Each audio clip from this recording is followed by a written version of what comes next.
이제 본문은 참 굉장히 중요한 내용이 여기 있습니다. 이제 가나안 땅에 가기 위해서 이제 전쟁을 치러야 되는데 이제 어떻게 전쟁을 치러야 되는가 이제 그에 대한 말씀입니다. 마음을 강하게 하라. 나가 대적과 싸우려 할 때 말과 병거와 민중이 너보다 많음을 볼지라도 그죠? 그들을 두려워 말고 애굽 땅에서 너를 인도하여 내신 내 하나님 여호와께서 너와 함께 하시느니라. 여기 말과 병거는 전쟁을 근본적으로 바꾸어 놓는 장비를 뜻합니다.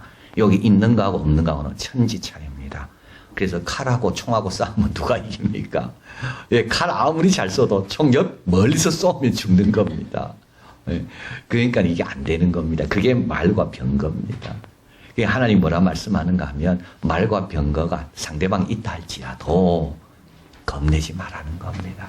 왜냐하면 말과 병거보다 더 강한 우리 하나님이 함께 계신다. 그렇죠? 예. 그 하나님께서 진흙으로 바꾸시면 아무 소용없는 겁니다. 병거가. 예, 하나님께서 말을 놀래키시면 말이 아무 소용이 없는 겁니다. 예. 이 김정은이가 핵을 갖고 있어도 예, 핵을 눌렀는데 그게 전기가 통하지 않으면 아무 소용이 없는 겁니다. 예. 그러니까 하나님께서 사용하시는 방법이 얼마나 많은지 위에서 웃으신다고요. 그러니까 김정은이와 또 이 무기를 의지하는 사람들은 내가 무기를 가지면 대단하다고 생각하지만 그게 통하니까 그걸 그렇거든요. 사람들은 그거 보고 겁을 내니까 이 사람이 이게 진짜 중요한지 알지만 하나님의 웃음소리가 들립니다. 그러니까 예수님을 무덤에 넣고 단단하게 임봉하고 파수꾼을 지킬 때 이때 하늘에서 웃음소리가 들린다고요. 파수꾼이 못해. 그 사람이 뭐라고 그걸 지켜내겠습니까? 자, 2절 3절 너희가 싸울 곳에 가까이 가거든 제사장은 백성에게 나아여 고하여 그들에게 이르기를 이스라엘아 들으라. 그러니까 우리는 말씀을 자꾸 드려야 됩니다. 무기를 자꾸 볼 게 아니고 저기 뭘 가졌는가 세알릴 게 아니라 하나님 말씀을 드려야 됩니다. 이스라엘아 들으라. 이게 쉐마 아닙니까? 오직 너는 마음을 다하고 힘을 다하고 성품을 다하여 내 하나님을 사랑하라. 그 똑같은 지금 이스라엘에 들어라. 이게 나오는 거거든요. 오늘날 너희 대적과 싸우려고 나왔으니 마음을 겁내지 말고 두려워 말고 떨지 말고 놀라지 말라. 이 다 똑같은 겁니다. 근데 이걸 다르게 지금 표현하고 있는 거죠. 제사장은 적을 두려워하지 않도록 네 가지 방식으로 반복해서 이야기하는 겁니다. 겁내지도 말고 두려워하지도 말고 떨지도 말고 놀라지도 말라. 마음을 약하게 갖지 마라. 두려움이 들어와 자리 잡지 못하게 해라. 두려움이 들어와가 내 중심에 되지 못하게 하라는 겁니다. 두려움은 들어오지만 곧 쫓아내라는 거죠. 불신이 들어올 거고 미움이 들어올 겁니다. 원망도 들어올 거고 아까 불렀던 찬송처럼 억울함도 들어올 겁니다. 이때요. 이걸 쫓아내라는 겁니다. 이것이 내한테 들어와가지고 내 마음의 중심에 자리 잡지 않도록 필요 이상으로 서두르거나 성급하게 판단하지 말라는 거예요. 참 우리가 이것 때문에 다 실수하는 거 아닙니까? 너무 필요 이상으로 성급하게 판단하고 빨리 결정 내리고 너무 조급하고 4절 너희 하나님 여호와는 너희와 함께 행하시나니 매튜 헨리가 유명한 말을 했습니다. 마음의 두려움을 떠는 자는 그만큼 손이 무기를 지킵니다. 그러니까 마음과 손은 같이 가는 겁니다. 마음에 문제가 있기 때문에 손이 안 움직이는 겁니다. 손이 약한 게 아닙니다. 사실은 우리가 교회 일 못하는 것은 손이 약해서가 아닙니다. 마음이 벌써 뭔가 문제가 있기 때문에 그 마음의 영향을 받아서 손이 안 움직이는 겁니다. 그러니까 적은요 이 무기만 갖고도 우리의 마음을 장악할 수가 있거든요. 그러면요 손이 안 움직이는 겁니다. 이게 지금 다윗과 골리앗 싸움입니다. 이스라엘 백성들은 전부 골리앗 보고 어떻게 됩니까? 마음 때문에 손이 안 움직이는 거죠. 근데 다윗은요, 이게 다윗이 훌륭한 겁니다. 다윗은 목동이 있고 훈련받은 적도 없고 그저 양치는 것밖에 다윗은 경험이 없습니다. 다윗 손에 쥐어진 것은 무기도 아닙니다. 다윗이 담대하게 골리앗에 나간 것은 그가 특별한 무기를 하나님부터 받아서 나간 게 아닙니다. 평소 늘 쌓이는 돌이거든요. 돌멩이 그거 들고 그냥 골리앗에 나간 거죠. 마음이 두려워 떠는 것만큼 손은 무기력해집니다. 발은 안 움직입니다. 지킬 것보다 뭘 지켜야 된다고요? 마음을 지켜야 됩니다. 꼭 기억하십시오. 내가 발이 왜 안 떨어질까? 내가 왜 교회 가는 발이 이렇게 무거울까? 지금 마음이 영향을 받기 때문에 그런 겁니다. 그래서 마음이 뭐가 주관하고 있는가? 내 마음을. 자, 하나님 여호와께서 너와 함께 행하시며 너희를 위하여 대적을 치고 너희를 구원하시는 자. 이 구원이란 말이 참 중요하죠. 자, 다니엘 세 친구들이 풀무불에 던져지잖아요. 끝난 게 아닙니다. 여기서 하나님께서 어떻게 구원하십니까? 그러니까 코너에 막 몰리는 거요. 이거 끝난 게 아닙니다. 그때 필요한 게 뭐라고요? 그때 믿음, 그때 구원입니다. 그러니까 구원을 경험하려면 어디까지 가야 되는가 하면 코너까지 가야지만이 구원을 경험하는 겁니다. 그래서 여기 보면 이렇게 일부러 이렇게 이야기하는 경우가 있죠. 너희 대적을 치시고 만약에 너희가 불리한 코너로 자꾸 몰리는 겁니다. 사방으로 우겨싸움을 당하고 저 사방으로 넘어짐을 당하고 이런 거죠 지금. 그때 뭐가 나타난다고요? 구원의 하나님이 나타나서 다 도와주신다는 겁니다. 이 두 가지입니다. 그러니까 처음부터 이길 수도 있지만 처음에는 막 몰리는 거죠. 자꾸. 그러나 끝까지 기다려라. 구원의 하나님이 갑자기 임하셔서 사자굴에서 건져주시는 거죠. 풀무불에서 건져주는 겁니다. 야, 풀무불로 안 던져지는 게 아닙니다. 풀무불로 던지려 하다가 던지는 사람이 다치는 게 아닙니다. 다 던지죠. 그들이 다 성공합니다.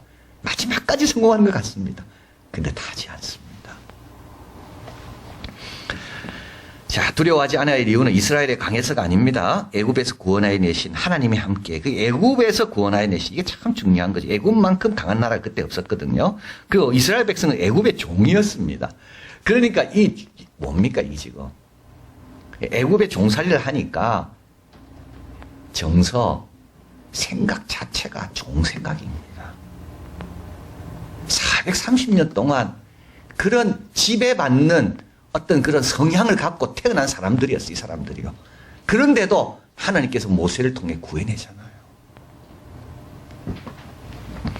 구원하시기 때문에 담대해라.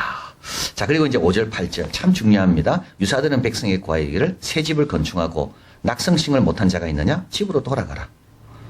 포도원을 만들고 과실을 못한 자가 있느냐? 집으로 돌려보내라. 또 약혼을 하고 결혼을 하지 못한 자가 있느냐? 집으로 돌려보내라. 두려워서 마음에 겁내는 자가 있느냐? 집으로 돌려보내라. 그럼 누가 남을까요? 여러분 누가 남겠습니까? 이 포도 열매는요, 여러분 군대 안 가려면 포도농사 지으면 됩니다. 왜냐하면 포도 열매는 5년째 따먹거든요. 그러니까 3년 동안 먹으면 안 됩니다. 이 레위기의 말씀입니다. 이 레위기 19장에 보면 하나님 꼭 읽어보십시오. 3년 동안은 이거는 뭡니까? 건드리면 안 됩니다. 그리고 4년째는 하나님께 드립니다. 그리고 5년째 자기가 먹습니다. 그리고 이제 또 심으면 돼요. 또 심으면. 그러면 이 사람은 평생 군대 안 가요. 그러니까 5년 동안 포도농사 짓고 그 다음에 이제 5년째 될 때 또 포도농사 또 짓는 거예요. 그럼 군대 안 가는 거예요. 군대.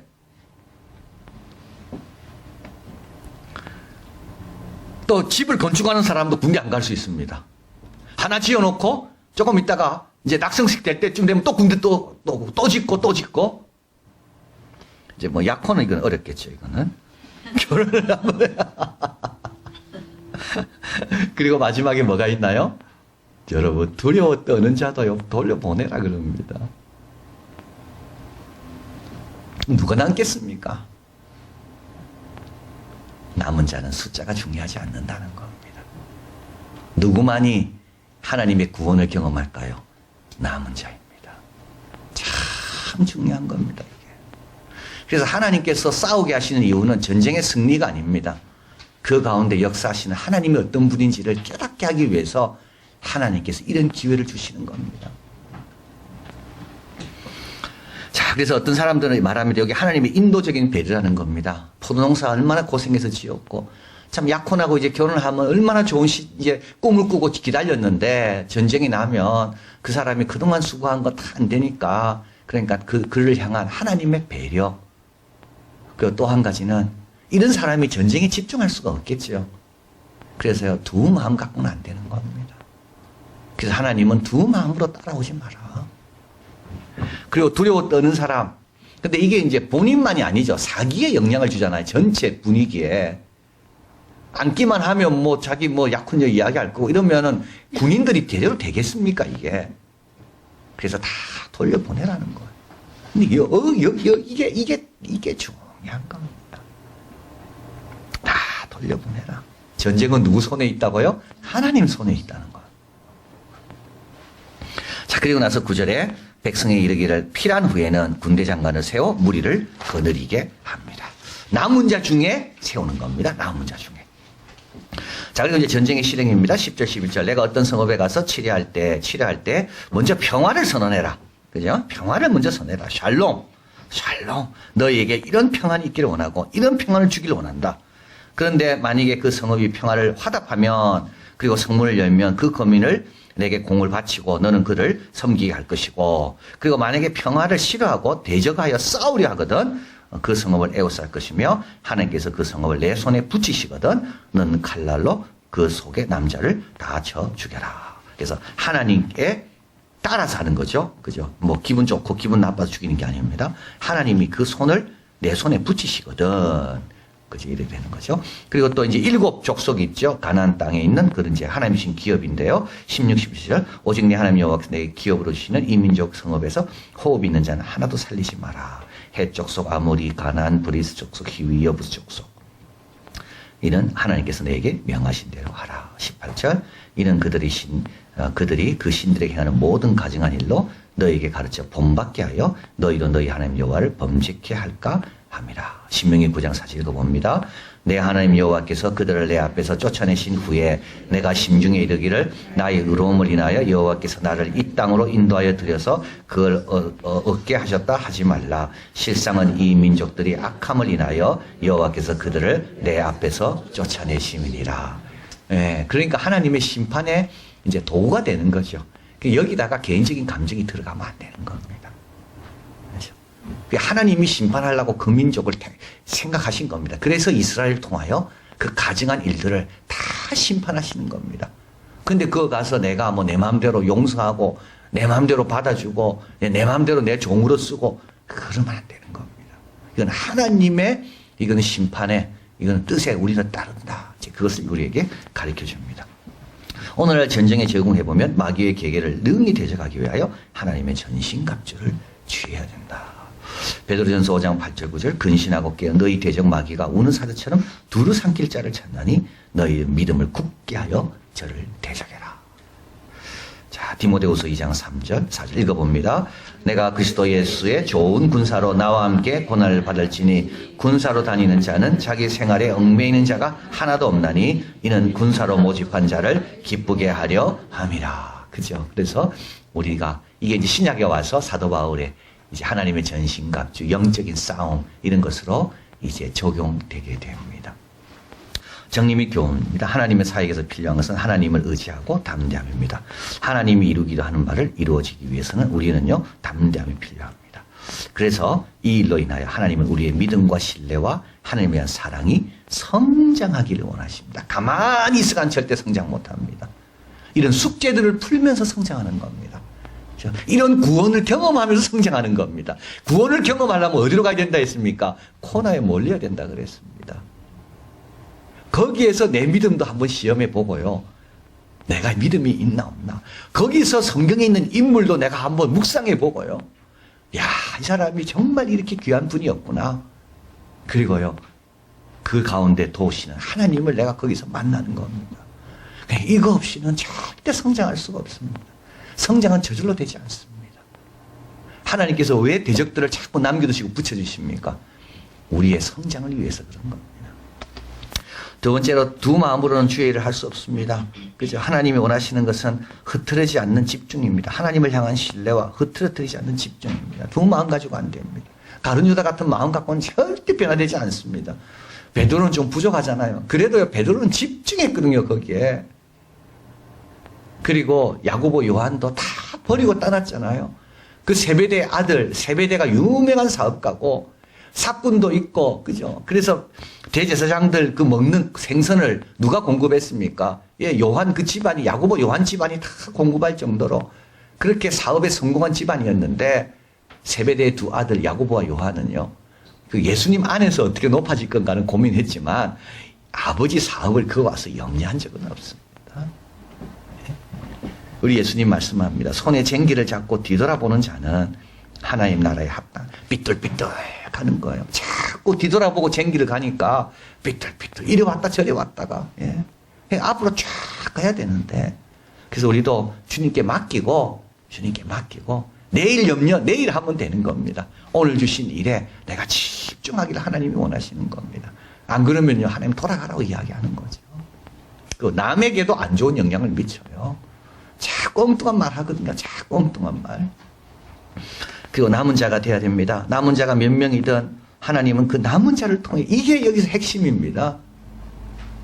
그러니까 기도원 300명, 하나님 많다 그러잖아요. 이 2만 명 돌아가고 12,000명 남으니까 하나님께서 이것도 많다 그런다고요. 그래서 두려워 떠는 자 다 돌려보내고, 그 다음에 물 막는 방법을 통해서 다 돌려보내고, 남은 자를 통해 역사하십니다. 기도원 300명, 12제자, 디모데 끝까지 남았습니다. 디모데는 끝까지, 누가 끝까지 남았습니다. 마가 좀 잘못해서 중간에 돌아갔지만 마가는 끝까지 남았습니다. 그러니까 마가복음을 적고 누가복음을 적은 겁니다. 그러니까 디모데 전후서가 있는 겁니다. 남은 자가 되는 비결은 하나님이 함께 하시며 그분이 구원하신다는 확신에 있습니다. 사람에 있지 않습니다. 하나님의 약속에 있습니다. 그래서요, 들으라 이스라엘아, 늘 들어야 됩니다. 그래서 예수님께서 기적을 행하신 다음에, 그 다음에 기적 잘 안 행하니까 많이 떠나잖아요. 그래서 예수님께서 묻죠. 너희도 가렸느냐? 이때 베드로가 뭐라 말합니까? 여기에 말씀이 있는데 우리가 어디로 갑니까? 남았습니다. 그래서 넘어져도요, 남아있기 때문에 베드로가 되고 교회 일꾼이 된 겁니다. 그래서 우리도 두렵지 않은 사람 누가 있겠습니까? 그래도 믿음으로 바꿔야 돼요. 그거를 말씀으로 바꿔야 돼요. 자꾸 이 연습을 해야 됩니다. 그래서 우리도 끝까지 남아요. 그럼 하나님은 충분하다고 이야기하시는 거예요. 뭐 이것밖에 없냐라고 말씀하는 분이 아니죠. 오병이어 그걸 딱 들어서 예수님께서 축사하시고 떼어주실 때 5,000명이 먹는다. 그래서 오늘 이 전쟁을 통하여 우리에게 주시는 귀한 교훈, 두 마음으로는 안 되고 하나님을 향해 집중해야 되고, 그리고 나는 끝까지 남은 자가 되리라. 피할 걸 찾는, 포도농사 또 짓고 또 짓고 그런 사람이 아니라 나는 이 전쟁에 내가 쓰임받으리라. 그러면 그 사람은요, 믿음이 성장하고 하나님이 귀한 일에 쓰임받는다. 기도하겠습니다.